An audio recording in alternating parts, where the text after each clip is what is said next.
extremely impactful. माननीय सदस्यों, अब मैं माननीय प्रधानमंत्री जी को, नरेंद्र मोदी जी को सदन को संबोधित करने के लिए आमंत्रित करता हूं।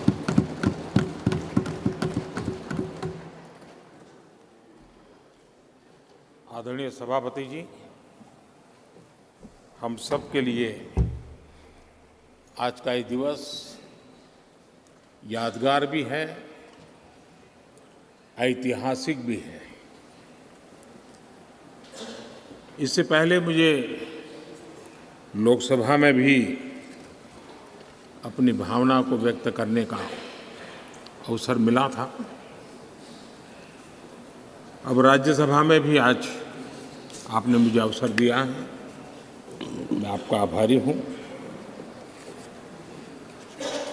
आदरणीय सभापति जी, हमारे संविधान में राज्यसभा की परिकल्पना उच्च सदन के रूप में की गई है। संविधान निर्माताओं का ये आशय रहा है कि ये सदन राजनीति की आपाधापी से ऊपर उठ करके गंभीर बौद्धिक विचार विमर्श का केंद्र बने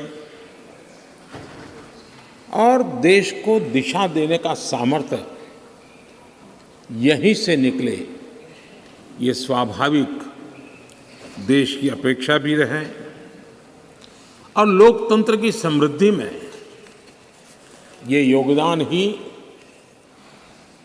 उस समृद्धि को में अधिक मूल्य वृद्धि कर सकता है।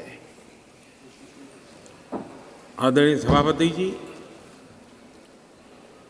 इस सदन में अनेक महापुरुष रहे हैं। मैं सबका उल्लेख तो न कर पाऊं, लेकिन लाल बहादुर शास्त्री जी हो, गोविंद वल्लभ पंत साहब हो, लाल कृष्ण आडवाणी जी हो, प्रणब मुखर्जी साहब हो, अरुण जेटली जी हो, ऐसे अनगिनत विद्वान श्रेष्ठीजन और सार्वजनिक जीवन में वर्षों तक तपस्या किए हुए लोग इस सदन को सुशोभित किया है, देश का मार्गदर्शन किया है।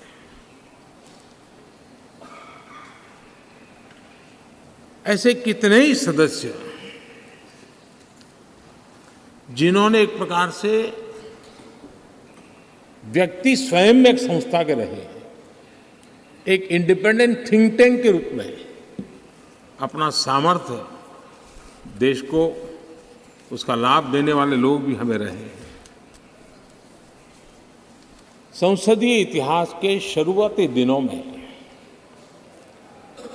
डॉक्टर सर्वपल्ली राधाकृष्णन जी ने राज्यसभा के महत्व पर कहा था कि parliament is not only A legislative but A deliberative body. Rajya Sabha से देश के जनता की अनेक ऊंची अपेक्षाएं हैं, सर्वोत्तम अपेक्षाएं हैं और इसलिए मान्य सदस्यों के बीच गंभीर विषयों की चर्चा और उसे सुनना, ये भी एक बहुत बड़ा सुखद अवसर होता है।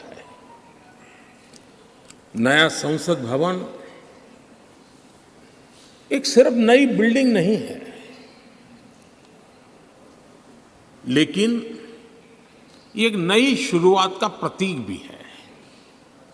हम व्यक्तिगत जीवन में भी देखते हैं, जब किसी भी नई चीज के साथ हमारा जुड़ाव आता है तो मन पहला करता है कि अब एक नए वातावरण का मैं ऑप्टिमम यूटिलाइजेशन करूंगा, उसका सर्वाधिक सकारात्मक वातावरण में मैं काम करूंगा। एक सहज स्वभाव होता है और अमृत काल की शुरुआत में ही इस भवन का निर्माण होना और इस भवन में हम सबका प्रवेश होना, ये अपने आप में हमारे देश के 140 करोड़ नागरिकों की जो आशा आकांक्षा है, उसमें एक नई ऊर्जा भरने वाला बनेगा नई आशा और नया विश्वास पैदा करने वाला है। आदरणीय सभापति जी, हमें तय समय सीमा में लक्ष्यों को हासिल करना है, क्योंकि देश, जैसा मैंने पहले भी कहा था, ज्यादा प्रतीक्षा नहीं कर सकता है। एक कालखंड था जब सामान्य मन को लगता था कि भी ठीक है, हमारे माँ बाप भी ऐसे गुजारा किया, हम भी कर लेंगे, हमारे नसीब में ये था, हम जी लेंगे। आज समाज जीवन की और खास करके नई पीढ़ी की सोच वो नहीं है, और इसलिए हमें भी नई सोच के साथ, नई शैली के साथ सामान्य मानवीय की आशा आकांक्षाओं की पूर्ति के लिए हमारे कार्य का व्याप भी बढ़ाना पड़ेगा। हमारी सीमा, सोचने की जो सीमाएं हैं, उससे भी हमें आगे बढ़ना पड़ेगा, और हमारी क्षमता जितनी बढ़ेगी उतना ही देश की क्षमता बढ़ाने में हमारा योगदान भी बढ़ेगा। आदरणीय सभापति जी, मैं मानता हूं कि इस नए भवन में, ये उच्च सदन में, हम अपने आचरण से, अपने व्यवहार से संसदीय शुचिता के एक प्रतीक के रूप में देश की विधानसभाओं को, देश की स्थानीय स्वराज की संस्थाओं को, वहां की सारी व्यवस्थाओं को प्रेरणा दे सकते हैं। और मैं समझता हूं कि ये स्थान ऐसा है कि जिसमें ये सामर्थ्य सबसे अधिक है, और इसका लाभ देश को मिलना चाहिए, देश के जनप्रतिनिधियों को मिलना चाहिए, चाहे वो ग्राम प्रधान के रूप में चुना गया हो, चाहे वो संसद में आया हो। और ये परंपरा यहाँ से हम कैसे आगे बढ़ाएं। आदरणीय सभापति जी, पिछले 9 वर्ष से आप सबके साथ से, सहयोग से देश की सेवा करने का हमें मौका मिला। कई बड़े निर्णय करने के अवसर आए, और बड़े महत्वपूर्ण निर्णयों पर फैसले भी हुए, और कई तो फैसले ऐसे थे जो दशकों से लटके हुए थे। उन फैसलों को भी, और ऐसी निर्णय, ऐसी बातें थी जिसको बहुत कठिन माना जाता था, मुश्किल माना जाता था, और राजनीतिक दृष्टि से तो उसको स्पर्श करना भी बहुत ही गलत माना जाता था। लेकिन सबके बावजूद भी हमने उस दिशा में कुछ हिम्मत दिखाई। राज्यसभा में हमारे पास उतनी संख्या नहीं थी, लेकिन हमें एक विश्वास था कि राज्यसभा दलगत सोच से ऊपर उठ करके देश हित में जरूर अपने फैसले लेगी।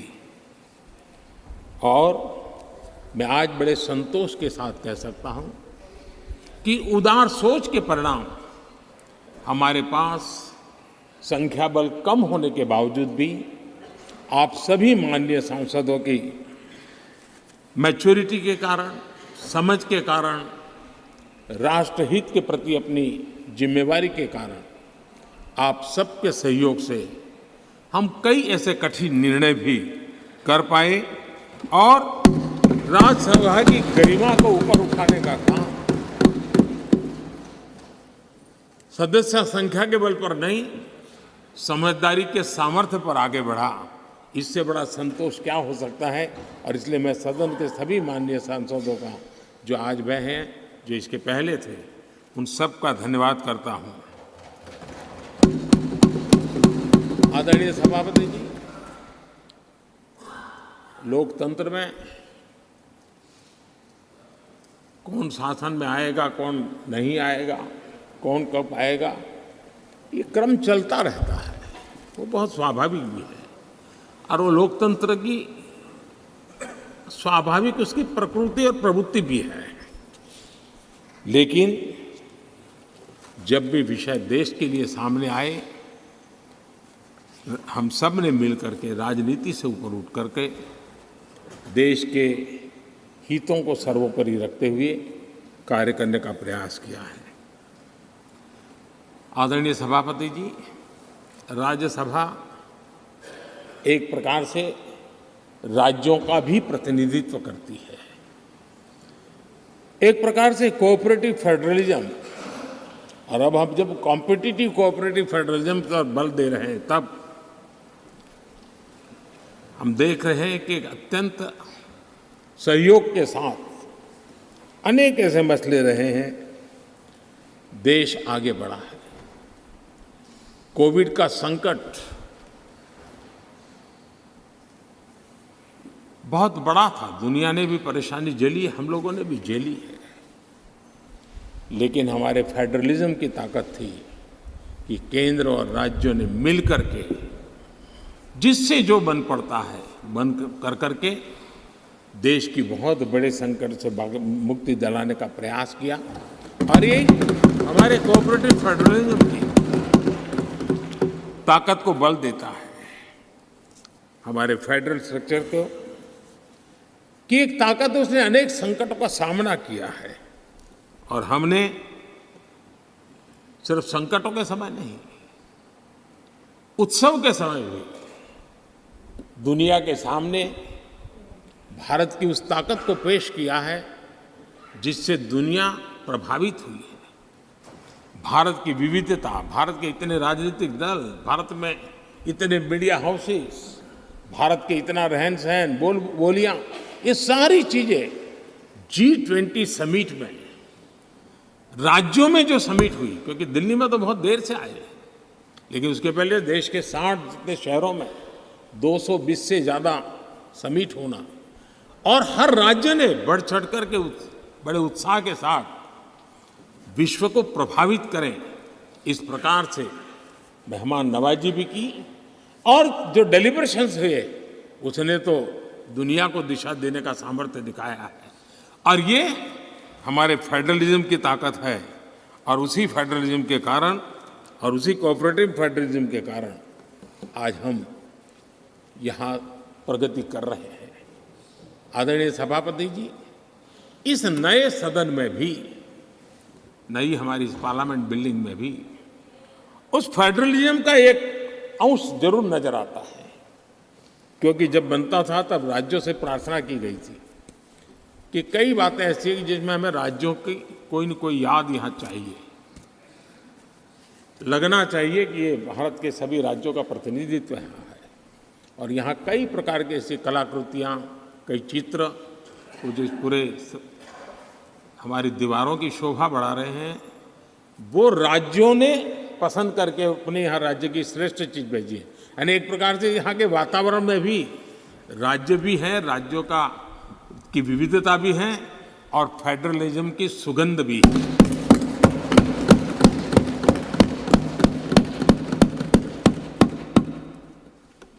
आदरणीय सभापति जी, टेक्नोलॉजी ने जीवन को बहुत तेजी से प्रभावित किया है। पहले जो टेक्नोलॉजी में बदलाव आते में 50-50 साल लग जाते थे, वो आजकल कुछ हफ्तों में आ जाते हैं। आधुनिकता अनिवार्यता बन गई है, और आधुनिकता को मैच करने के लिए हमने अपने आप को भी निरंतर डायनेमिक रूप से आगे बढ़ाना ही पड़ेगा, तब जाकर के उस आधुनिकता के साथ हम कदम से कदम मिलाकर के आगे बढ़ सकते हैं। आदरणीय सभापति जी, पुराने भवन में हमने, जिसको अभी आपने संविधान सदन के रूप में कहा, हमने वहाँ कभी आज़ादी का अमृत महोत्सव बड़े आन बान शान के साथ मनाया। 75 साल का हमारी यात्रा की तरफ हमने देखा भी, और नई दिशा, नया संकल्प करने का प्रयास भी शुरू किया है। लेकिन मुझे पूरा विश्वास है कि नए संसद भवन में आज़ादी की जब हम शताब्दी मनाएंगे, वो स्वर्ण शताब्दी विकसित भारत की होगी, डेवलप इंडिया की होगी, ये मुझे पूरा विश्वास है। पुराने भवन में हम 5वीं अर्थव्यवस्था तक पहुंचे थे। मुझे विश्वास है कि नई संसद भवन में हम दुनिया की टॉप 3 इकोनॉमी में स्थान प्राप्त करेंगे। पुराने संसद भवन में गरीब कल्याण के अनेक इनिशिएटिव हुए, अनेक काम हुए। नए संसद भवन में हम अब 100% सैचुरेशन जिसका हक है उसको पूरा मिले। आदरणीय सभापति जी, इस नए सदन की दीवारों के साथ साथ हमें भी अब टेक्नोलॉजी के साथ अपने आप को एडजस्ट करना पड़ेगा, क्योंकि अब सारी चीजें हमारे सामने आईपैड पर हैं। मैं तो प्रार्थना करूंगा कि बहुत से माननीय सदस्यों को अगर कल कुछ समय निकाल करके उनकी अगर परिचित करा दिया जाए टेक्नोलॉजी से, तो उनकी सुविधा रहेगी। वहाँ बैठेंगे, अपनी स्क्रीन भी देखेंगे, ये स्क्रीन भी देखेंगे, और टेक्नोलॉजी वाले अगर, तो हो सकता है कि उनको कठिनाई ना आए। क्योंकि आज मैं अभी लोकसभा में था तो कई साथियों को इन चीज़ों को ऑपरेट करने में दिक्कत हो रही थी। तो ये हम सबका दायित्व है कि हम उसमें सबकी मदद करें। तो कल कुछ समय निकाल करके अगर ये हो सकता है तो अच्छा होगा। आदरणीय सभापति जी, इस डिजिटल का युग है। हमने इस सदन से भी उस चीज़ों से आदतन हमारा हिस्सा बनाना ही होगा। शुरू में थोड़ा दिन लगता है, लेकिन अब तो बहुत सी चीज़ें यूजर फ्रेंडली होती हैं, बड़े आराम से इन चीज़ों का अडॉप्ट किया जा सकता है। हम इसको करें। मेक इन इंडिया एक प्रकार से ग्लोबली गेम चेंजर के रूप में हमने इसका भरपूर फायदा उठाना है। और मैंने कहा, वैसे नई सोच, नया उत्साह, नया उमंग, नई ऊर्जा के साथ हम आगे बढ़कर के कर सकते हैं। आदरणीय सभापति जी, आज नया संसद भवन देश के लिए एक महत्वपूर्ण ऐतिहासिक फैसले का साक्षी बन रहा है।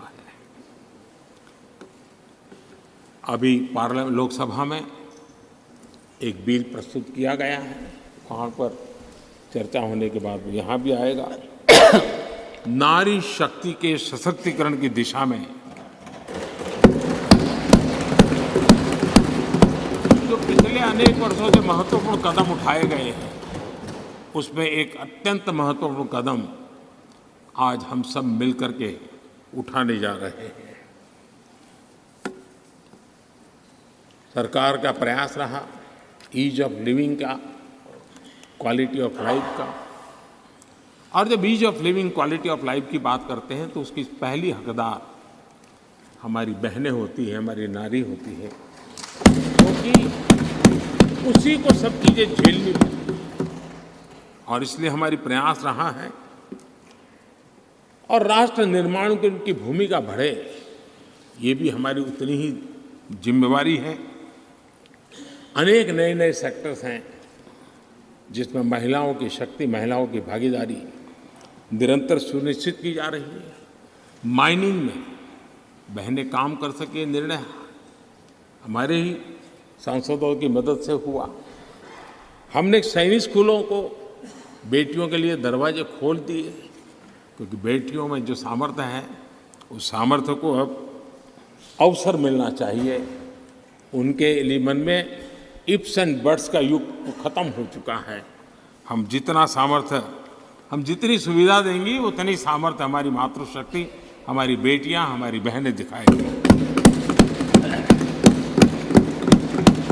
बेटी बचाओ बेटी पढ़ाओ का अभियान वो कोई सरकारी कार्यक्रम नहीं है, समाज ने इसे अपना बनाया है। और बेटियों का मान सम्मान की दिशा में समाज में एक भाव पैदा हुआ है। मुद्रा योजना हो, जनधन योजना हो, महिलाओं ने बढ़ चढ़ करके इसका लाभ उठाया है। फाइनेंशियल इंक्लूजन के अंदर आज भारत में महिलाओं का सक्रिय योगदान नजर आ रहा है। ये अपने आप में मैं समझता हूँ उनके परिवार के जीवन में भी उनके सामर्थ्य को प्रकट करता है, जो सामर्थ्य अब राष्ट्र जीवन में भी प्रकट होने का वक्त आ चुका है। हमारी कोशिश रही है कि हमारे माताओं बहनों के स्वास्थ्य को ध्यान में रखते हुए उज्ज्वला योजना, हमें मालूम है गैस सिलेंडर के लिए पहले एमपी के घर के चक्कर काटने पड़ते थे, गरीब परिवारों तक उसको पहुंचाना, मैं जानता हूँ बहुत बड़ा आर्थिक बोझ है, लेकिन महिलाओं के जीवन को ध्यान में रखते हुए उस काम को किया। महिलाओं के सम्मान के लिए ट्रिपल तलाक लंबे अरसे से राजनीतिक दृष्टि से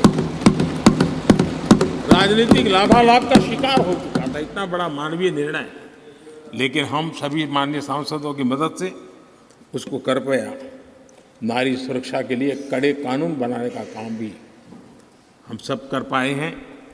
विमेन लेड डेवलपमेंट G20 की सबसे बड़ी चर्चा का विषय रहा, और दुनिया के कई देश हैं जिनके लिए विमेन लेड डेवलपमेंट विषय थोड़ा सा नया सा अनुभव होता था, और जब उनकी चर्चा में सुर आते थे कुछ अलग सी सुर सुनने को मिलते थे। लेकिन G20 के डिक्लेरेशन में सबने मिल कर के विमेन लेड डेवलपमेंट के विषय को अब भारत से दुनिया की तरफ पहुंचा है, ये हम सब के लिए गर्व है। आदरणीय सभापति जी, इसी बैकग्राउंड में लंबे अरसे से विधानसभा और लोकसभा में सीधे चुनाव में बहनों की भागीदारी सुनिश्चित करने का विषय है, और ये बहुत समय से आरक्षण की चर्चा चली थी। हर किसी ने कुछ न कुछ प्रयास किया है, लेकिन और ये 1996 से इसकी शुरुआत हुई है, और अटल जी के समय तो कई बार बिल लाए गए, लेकिन नंबर कम पड़ते थे, कुछ उग्र विरोध का भी वातावरण रहता था, एक महत्वपूर्ण काम करने में काफ़ी असुविधा होती थी। लेकिन जब नए सदन में आए हैं, नया होने का एक उमंग भी होता है, तो मुझे विश्वास है कि ये जो लंबे अरसे से चर्चा में रहा विषय है, अब इसको हमने कानून बना करके हमारे देश की विकास यात्रा में नारी शक्ति की भागीदारी सुनिश्चित करने का समय है।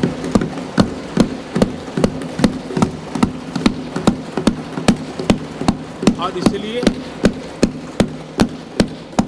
नारी शक्ति बंधन अधिनियम, कल लोकसभा में इसकी चर्चा होगी और इसके बाद राज्यसभा में भी आएगा। मैं आज आप सबसे प्रार्थना करता हूं कि एक ऐसा विषय है जिसको अगर हम सर्वसम्मति से आगे बढ़ाएंगे तो सच अर्थ में वो शक्ति अनेक गुना बढ़ जाएगी।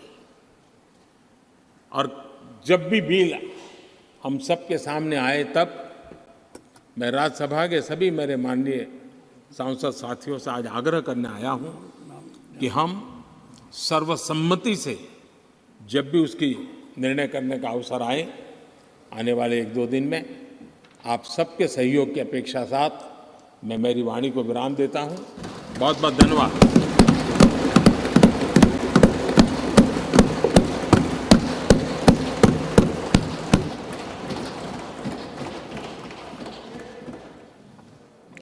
माननीय सदस्यों, एक्सट्रीमली इम्पैक्टफुल।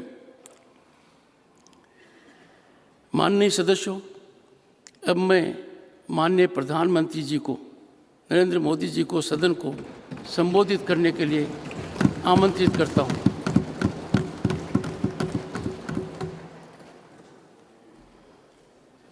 आदरणीय सभापति जी, हम सब के लिए आज का ये दिवस यादगार भी है, ऐतिहासिक भी है। इससे पहले मुझे लोकसभा में भी अपनी भावना को व्यक्त करने का अवसर मिला था। अब राज्यसभा में भी आज आपने मुझे अवसर दिया है, मैं आपका आभारी हूं।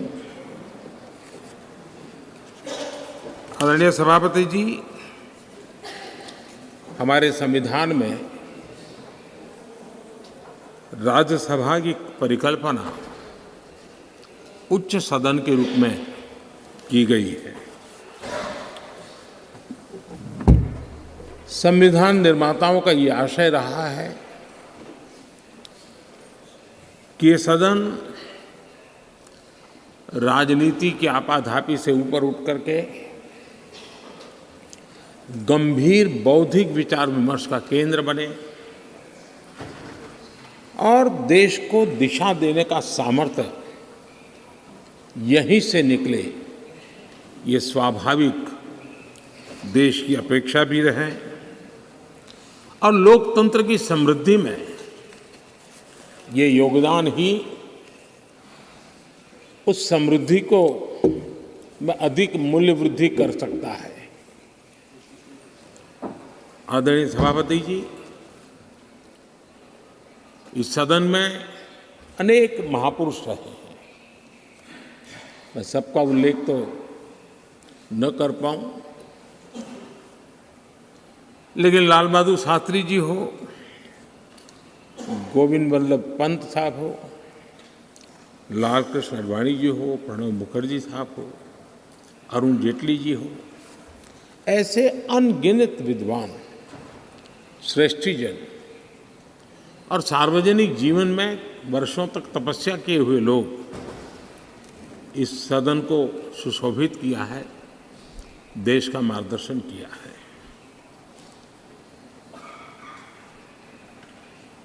ऐसे कितने ही सदस्य जिन्होंने एक प्रकार से व्यक्ति स्वयं में एक संस्था के रहे हैं, एक इंडिपेंडेंट थिंक टैंक के रूप में अपना सामर्थ्य देश को उसका लाभ देने वाले लोग भी हमें रहे हैं। संसदीय इतिहास के शुरुआती दिनों में डॉक्टर सर्वपल्ली राधाकृष्णन जी ने राज्यसभा के महत्व पर कहा था कि parliament is not only A legislative but A deliberative body. Rajya Sabha से देश के जनता की अनेक ऊंची अपेक्षाएं हैं, सर्वोत्तम अपेक्षाएं हैं और इसलिए मान्य सदस्यों के बीच गंभीर विषयों की चर्चा और उसे सुनना, ये भी एक बहुत बड़ा सुखद अवसर होता है। नया संसद भवन एक सिर्फ नई बिल्डिंग नहीं है, लेकिन ये एक नई शुरुआत का प्रतीक भी है। हम व्यक्तिगत जीवन में भी देखते हैं, जब किसी भी नई चीज के साथ हमारा जुड़ाव आता है तो मन पहला करता है कि अब एक नए वातावरण का मैं ऑप्टिमम यूटिलाइजेशन करूंगा, उसका सर्वाधिक सकारात्मक वातावरण में मैं काम करूंगा, एक सहज स्वभाव होता है। और अमृत काल की शुरुआत में ही इस भवन का निर्माण होना और इस भवन में हम सबका प्रवेश होना, ये अपने आप में हमारे देश के 140 करोड़ नागरिकों की जो आशा आकांक्षा है, उसमें एक नई ऊर्जा भरने वाला बनेगा, नई आशा और नया विश्वास पैदा करने वाला बनेगा। आदरणीय सभापति जी, हमें तय समय सीमा में लक्ष्यों को हासिल करना है, क्योंकि देश, जैसा मैंने पहले भी कहा था, ज्यादा प्रतीक्षा नहीं कर सकता है। एक कालखंड था जब सामान्य मन को लगता था कि भी ठीक है, हमारे माँ बाप भी ऐसे गुजारा किया, हम भी कर लेंगे, हमारे नसीब में ये था, हम जी लेंगे। आज समाज जीवन की और खास करके नई पीढ़ी की सोच वो नहीं है।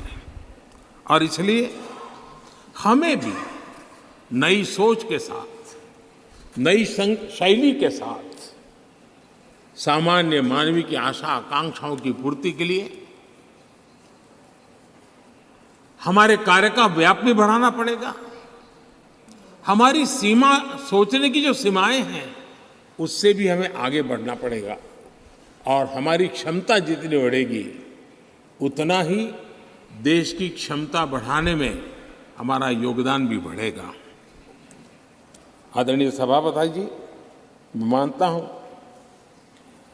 कि इस नए भवन में, ये उच्च सदन में, हम अपने आचरण से, अपने व्यवहार से संसदीय शुचिता के एक प्रतीक के रूप में देश की विधानसभाओं को, देश की स्थानीय स्वराज की संस्थाओं को, वहां की सारी व्यवस्थाओं को प्रेरणा दे सकते हैं।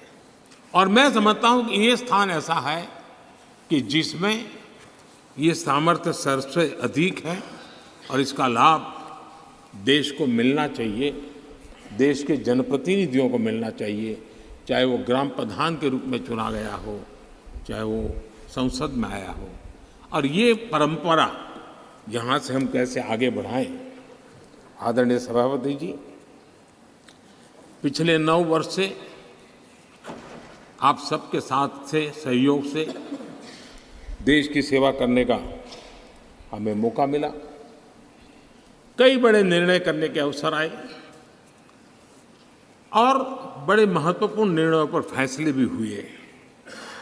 और कई तो फैसले ऐसे थे जो दशकों से लटके हुए थे। उन फैसलों को भी, और ऐसी निर्णय, ऐसी बातें थी जिसको बहुत कठिन माना जाता था, मुश्किल माना जाता था, और राजनीतिक दृष्टि से तो उसको स्पर्श करना भी बहुत ही गलत माना जाता था। लेकिन सबके बावजूद भी हमने उस दिशा में कुछ हिम्मत दिखाई। राज्यसभा में हमारे पास उतनी संख्या नहीं थी, लेकिन हमें एक विश्वास था कि राज्यसभा दलगत सोच से ऊपर उठ करके देश हित में जरूर अपने फैसले लेगी। और मैं आज बड़े संतोष के साथ कह सकता हूं कि उदार सोच के परिणाम हमारे पास संख्या बल कम होने के बावजूद भी आप सभी माननीय सांसदों की मैच्योरिटी के कारण, समझ के कारण, राष्ट्रहित के प्रति अपनी जिम्मेवारी के कारण, आप सबके सहयोग से हम कई ऐसे कठिन निर्णय भी कर पाए और राज्यसभा की गरिमा को ऊपर उठाने का काम सदस्य संख्या के बल पर नहीं, समझदारी के सामर्थ्य पर आगे बढ़ा। इससे बड़ा संतोष क्या हो सकता है। और इसलिए मैं सदन के सभी माननीय सांसदों का, जो आज वह हैं, जो इसके पहले थे, उन सब का धन्यवाद करता हूं। आदरणीय सभापति जी, लोकतंत्र में कौन शासन में आएगा, कौन नहीं आएगा, कौन कब आएगा, ये क्रम चलता रहता है। वो बहुत स्वाभाविक भी है और वो लोकतंत्र की स्वाभाविक उसकी प्रकृति और प्रवृत्ति भी है। लेकिन जब भी विषय देश के लिए सामने आए, हम सब ने मिल करके राजनीति से ऊपर उठ करके देश के हितों को सर्वोपरि रखते हुए कार्य करने का प्रयास किया है। आदरणीय सभापति जी, राज्यसभा एक प्रकार से राज्यों का भी प्रतिनिधित्व करती है। एक प्रकार से कोऑपरेटिव फेडरलिज्म, और अब हम जब कॉम्पिटिटिव कोऑपरेटिव फेडरलिज्म पर बल दे रहे हैं, तब हम देख रहे हैं कि एक अत्यंत सहयोग के साथ अनेक ऐसे मसले रहे हैं, देश आगे बढ़ा है। कोविड का संकट बहुत बड़ा था। दुनिया ने भी परेशानी झेली, हम लोगों ने भी झेली है। लेकिन हमारे फेडरलिज्म की ताकत थी कि केंद्र और राज्यों ने मिल करके जिससे जो बन पड़ता है बन कर करके देश की बहुत बड़े संकट से मुक्ति दिलाने का प्रयास किया। और ये हमारे कोऑपरेटिव फेडरलिज्म की ताकत को बल देता है, हमारे फेडरल स्ट्रक्चर को कि एक ताकत उसने अनेक संकटों का सामना किया है। और हमने सिर्फ संकटों के समय नहीं, उत्सव के समय भी दुनिया के सामने भारत की उस ताकत को पेश किया है जिससे दुनिया प्रभावित हुई है। भारत की विविधता, भारत के इतने राजनीतिक दल, भारत में इतने मीडिया हाउसेस, भारत के इतना रहन सहन, बोलियां, ये सारी चीजें G20 समिट में, राज्यों में जो समिट हुई, क्योंकि दिल्ली में तो बहुत देर से आए, लेकिन उसके पहले देश के 60 जितने शहरों में 220 से ज़्यादा समिट होना, और हर राज्य ने बढ़ चढ़ कर के बड़े उत्साह के साथ विश्व को प्रभावित करें इस प्रकार से मेहमान नवाजी भी की। और जो डेलिब्रेशंस हुए उसने तो दुनिया को दिशा देने का सामर्थ्य दिखाया है। और ये हमारे फेडरलिज्म की ताकत है। और उसी फेडरलिज्म के कारण और उसी कोऑपरेटिव फेडरलिज्म के कारण आज हम यहाँ प्रगति कर रहे हैं। आदरणीय सभापति जी, इस नए सदन में भी, नई हमारी इस पार्लियामेंट बिल्डिंग में भी उस फेडरलिज्म का एक अंश जरूर नजर आता है। क्योंकि जब बनता था तब राज्यों से प्रार्थना की गई थी कि कई बातें ऐसी हैं जिसमें हमें राज्यों की कोई न कोई याद यहाँ चाहिए, लगना चाहिए कि ये भारत के सभी राज्यों का प्रतिनिधित्व यहाँ है। और यहाँ कई प्रकार की ऐसी कलाकृतियाँ, कई चित्र, वो जो पूरे हमारी दीवारों की शोभा बढ़ा रहे हैं, वो राज्यों ने पसंद करके अपने यहाँ राज्य की श्रेष्ठ चीज़ भेजी है। यानी एक प्रकार से यहाँ के वातावरण में भी राज्य भी है, राज्यों का की विविधता भी है और फेडरलिज्म की सुगंध भी है।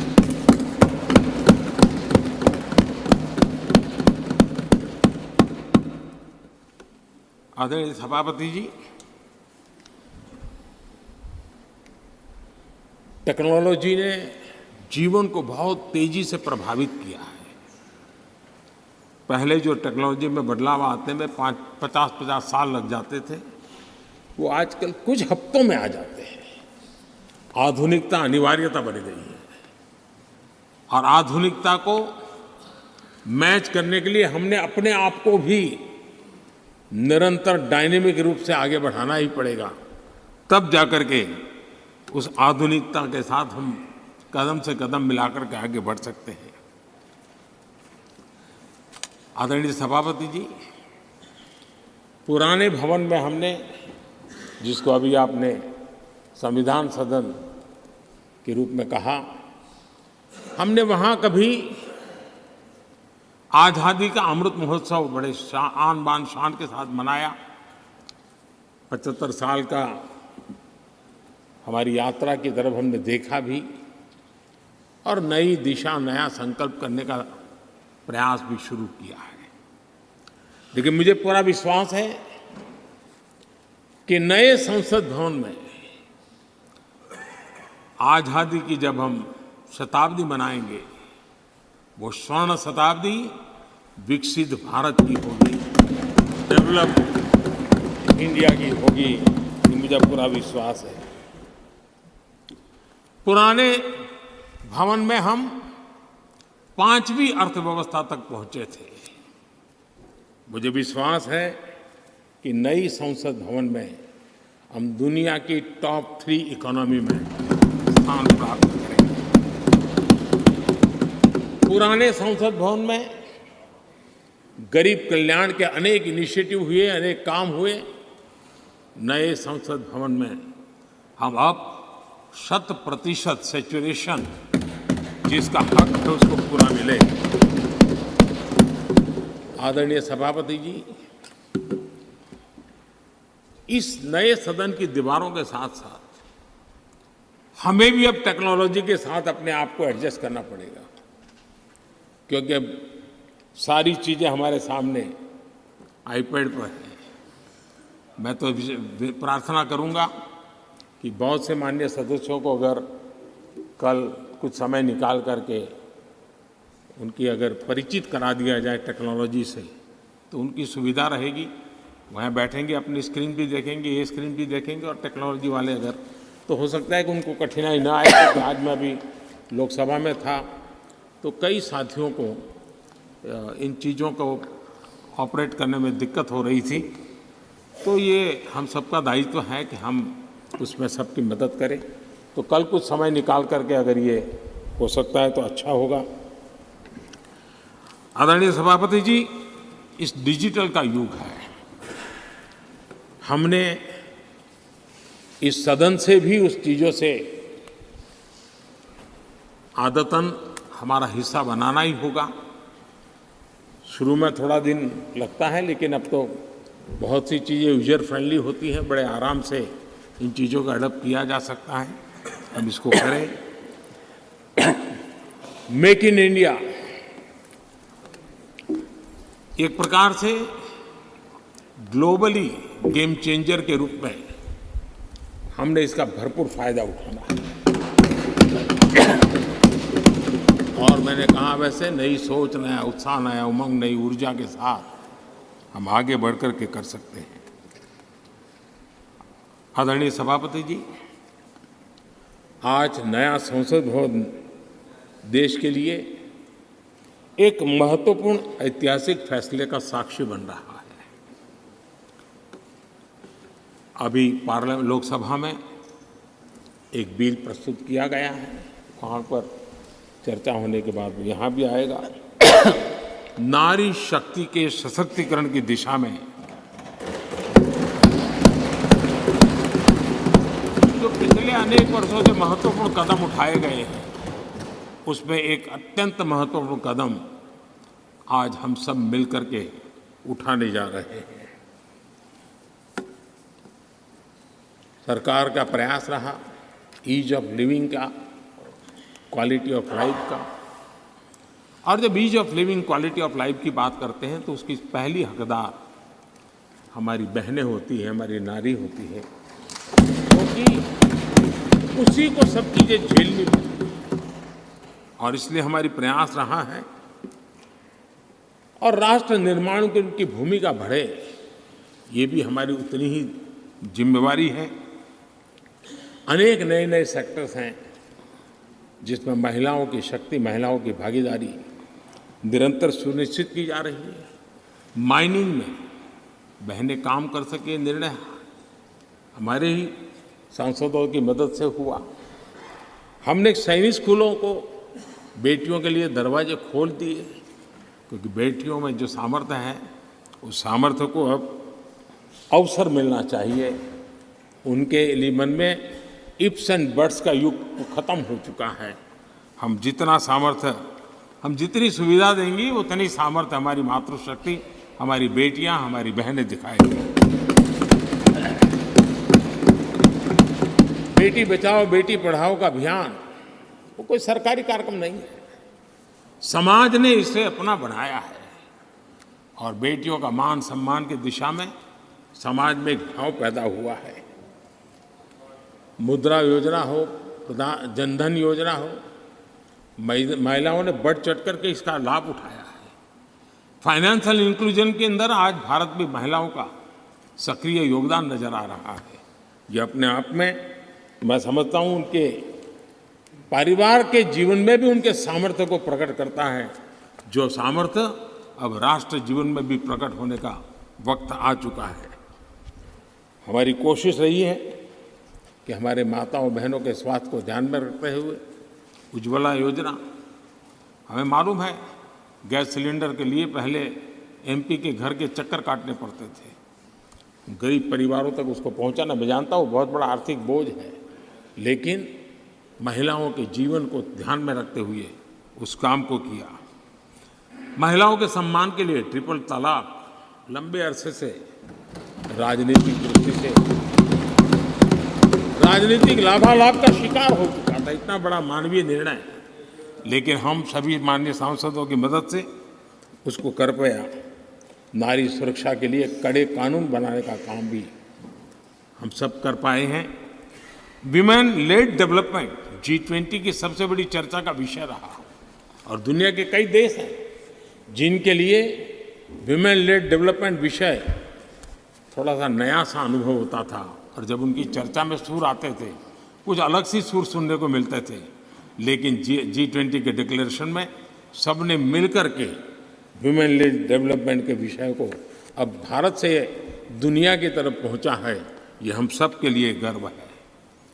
आदरणीय सभापति जी, इसी बैकग्राउंड में लंबे अरसे से विधानसभा और लोकसभा में सीधे चुनाव में बहनों की भागीदारी सुनिश्चित करने का विषय है और ये बहुत समय से आरक्षण की चर्चा चली थी। हर किसी ने कुछ न कुछ प्रयास किया है, लेकिन और ये 1996 से इसकी शुरुआत हुई है और अटल जी के समय तो कई बार बिल लाए गए, लेकिन नंबर कम पड़ते थे, कुछ उग्र विरोध का भी वातावरण रहता था। एक महत्वपूर्ण काम करने में काफ़ी असुविधा होती थी। लेकिन जब नए सदन में आए हैं, नया होने का एक उमंग भी होता है, तो मुझे विश्वास है कि ये जो लंबे अरसे से चर्चा में रहा विषय है, अब इसको हमने कानून बना करके हमारे देश की विकास यात्रा में नारी शक्ति की भागीदारी सुनिश्चित करने का समय है।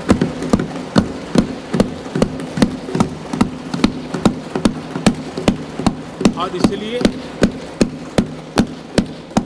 नारी शक्ति बंधन अधिनियम कल लोकसभा में इसकी चर्चा होगी और इसके बाद राज्यसभा में भी आएगा। मैं आज आप सबसे प्रार्थना करता हूं कि एक ऐसा विषय है जिसको अगर हम सर्वसम्मति से आगे बढ़ाएंगे तो सच अर्थ में वो शक्ति अनेक गुना बढ़ जाएगी। और जब भी बिल हम सबके सामने आए, तब मैं राज्यसभा के सभी मेरे माननीय सांसद साथियों से आज आग्रह करने आया हूं कि हम सर्वसम्मति से जब भी उसकी निर्णय करने का अवसर आए, आने वाले 1-2 दिन में आप सबके सहयोग की अपेक्षा साथ मैं मेरी वाणी को विराम देता हूं। बहुत बहुत धन्यवाद।